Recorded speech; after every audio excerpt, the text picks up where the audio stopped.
farmer, friend, singer-songwriter, Lyal Strickland. And that's farmer, friend, and jack of all trades, Chris Horn. And we're those Tastebud guys.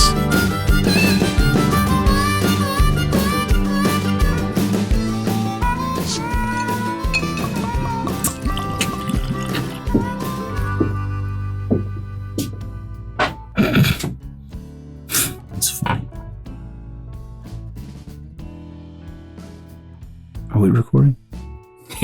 Yeah. Hey guys, how's it going? Welcome to Taste Buds. I knew my day would come. Fine, but if that phone goes off in the middle of this, it's your fault. He was engrossed. Reddit. If you guys ain't on Reddit, well, actually we are on Reddit. I started to say we're not on Reddit, but that's not true. There is a Taste Buds Reddit thing. Subreddit. Yeah, subreddit.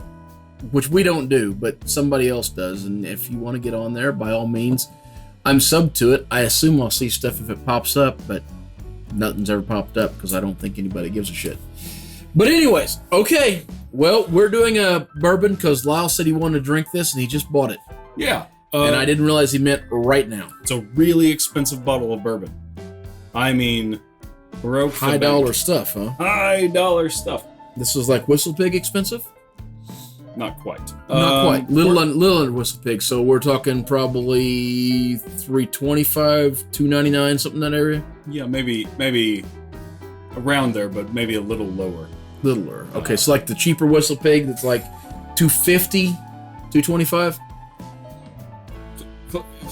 Close, but maybe a little. Slightly. What are we doing? All right, we're doing Evan Williams 1783. But before we get to that, make sure you like, subscribe, add us on Facebook, Instagram, Twitter, Snapchat. What else? And Reddit, apparently. Apparently Reddit. And we've never mentioned that. I guess we have a Reddit thing. Yeah, and Patreon, which is we've talked about all the time. No, so we bought. I bought a few bottles. To check out. We have about 3-4 new bottles back here. Yeah, well, we got an old standard. Thanks to Lyal. An old drinker, Old Forester 100. Which we've already did. That episode's over here. Yeah. And our Cuervo Tradicional Añejo. Which you may or may not have seen that by now. Yeah. But this one from Evan Williams, when you'll recall that Evan Williams won our blind budget bourbon shootout. It did. And since then, we had a single barrel select, which we have absolutely fell in love with, as you can tell from the level of the bottle. That's our second bottle. This is delicious. So it made me want to try another Evan Williams, and I was stuck between their Bottled and Bond and the 1783. Man, if any of y'all can get a hold of someone from Evan Williams and see if they want to sponsor the show, we are in. They have absolutely floored us with what they can do. Yeah, blown us away. Absolutely, right? I've been shocked. Bargain for your buck, even against the big boys. The stuff they make is just it's up there, man. We really had a good luck with it. So here's why I chose this over the Bottled and Bond. You know I'm a sucker for Bottled and Bond whiskeys. Yes. Right? Because a Bottled and Bond means it has to be 100 proof, has to be aged 4 years. Like the government watches over the whiskey like a overprotective big brother lady. Whiskey. Yeah, exactly. This is apparently made from the same stock, so to speak, but because it's not Bottled and Bond, it can be less or more than 4 years, right? Bottled in freedom. Bottled in freedom. America! No, what made me get this, I read that the notes on this were a little sweeter, and what I was super interested in is that apparently the older bottles of Evan Williams 1783 contained a lot of 10-year bourbon.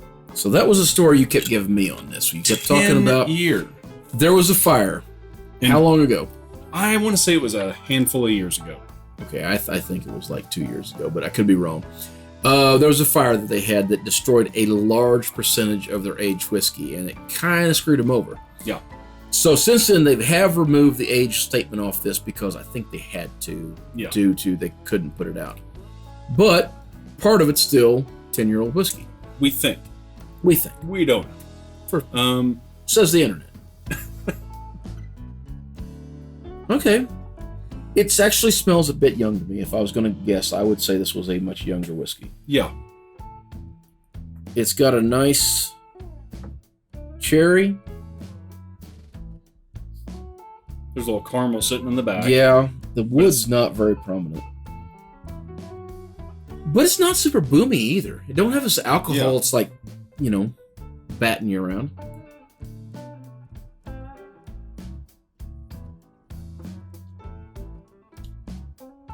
Oh. That's a smooth little whiskey. For as big as it tastes on the front end, it really comes off like strong, and it starts to ramp up real quick. Yeah. And it hits you right here because it's just got this big, whoa, holy shit, it's right there. And then it just goes. Yeah. In a nice, gentle wave. That's pretty good. Yeah. It's smooth. It's a little sweet. I get that char on the back end, too. The cherry notes come out quite hard. Yep. So what's interesting is on the back end of that, where I said I didn't get a lot of wood in the nose on that thing, on the back end, there absolutely 100% is that char and that wood, and it kind of just sits there with you, and that's the final flavor notes on it. So, which is kind of interesting. Okay, I want to compare this to the single barrel. I don't think they're anything alike at all.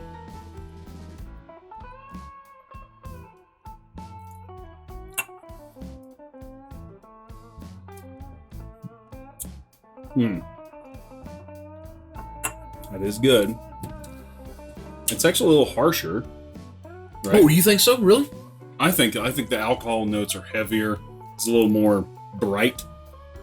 Okay, I would agree that the alcohol notes are heavier in it, but I think overall, Single Barrel Select feels more rounded to me. Feels like it's a bit more even and just all-encompassing, got a lot more to offer. Not that that's a good or bad thing. I feel like this just kind of just has everything there that you get to pick and choose. This one kind of forces a certain flavor profile. That's true. To your palate. The cherry in this is just super heavy. But I would consider this more traditional bourbon. Yeah. I would think this is more when I think of bourbon, like real bourbon. Oh, God, bourbon. Here's I'm going to give you a bullet for my shot of whiskey. Bourbon. That's what I think of. That's so. I'm still shocked at how smooth it is,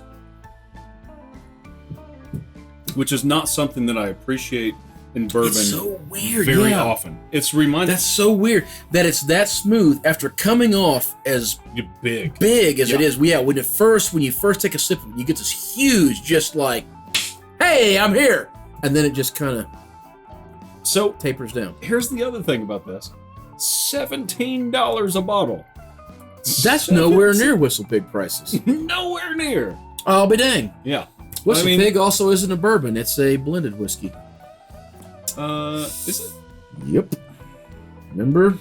Is it completely blended, or did they just? I thought they just bought out another whiskeys. They did, but it was also. I don't think it's bourbon. I'm almost positive it is a Canadian blend, actually. Okay. Almost positive. I could be wrong about that, and if I am, it just went up and it said he's wrong. It's fair. I don't think I'm wrong. We'll see. But I never think I'm wrong, and it does happen. I think he is. Then you can put one up that says I'm wrong. Yeah. Okay. Definitely a banner just happened. We don't know which one. Welcome to the shit show, y'all. I think that's a pretty damn tasty bourbon for the money. Okay. No, I do. I really like it. And this just goes to prove, I think, that you can get great tasting bourbon.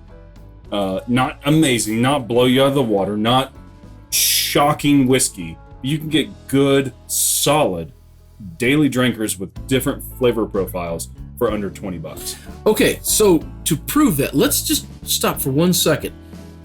This is not our first episode of the night. So in all transparency, yeah, just real quickly, let's pull down the bottles we've done tonight, and all of them. Okay, that one isn't under 20. Go break it down. That wasn't under 20, but it's you can find it for just a little over 20, like $22. 2 tequilas. And that one is. This one's 32. So it's, Oh, that was 32. What'd you tell? Oh, it was the. Put that Sorry, one back. no, the Traditional. That one was under $20. These are both tequilas. They are. But I'd throw this one in there for our under 20. Yeah.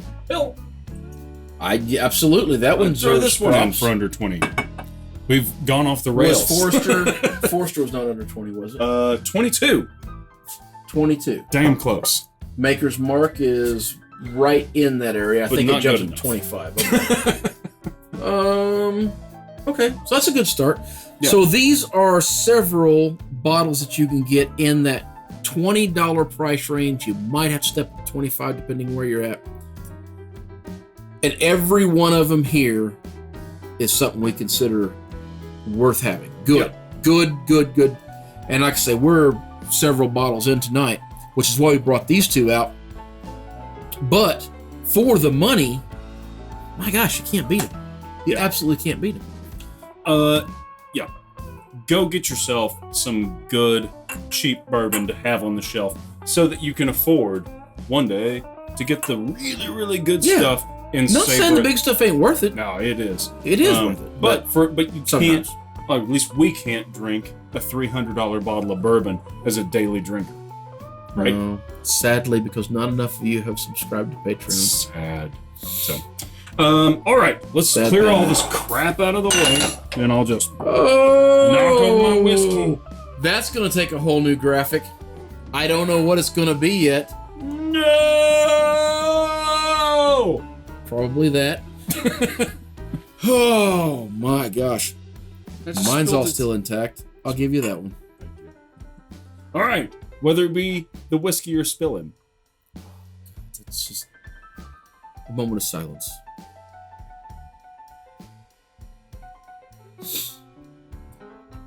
Clothes you're wearing. Food you're eating. People you're meeting. Sadness you're feeling. Sad panda. Grab a buddy and try something sad.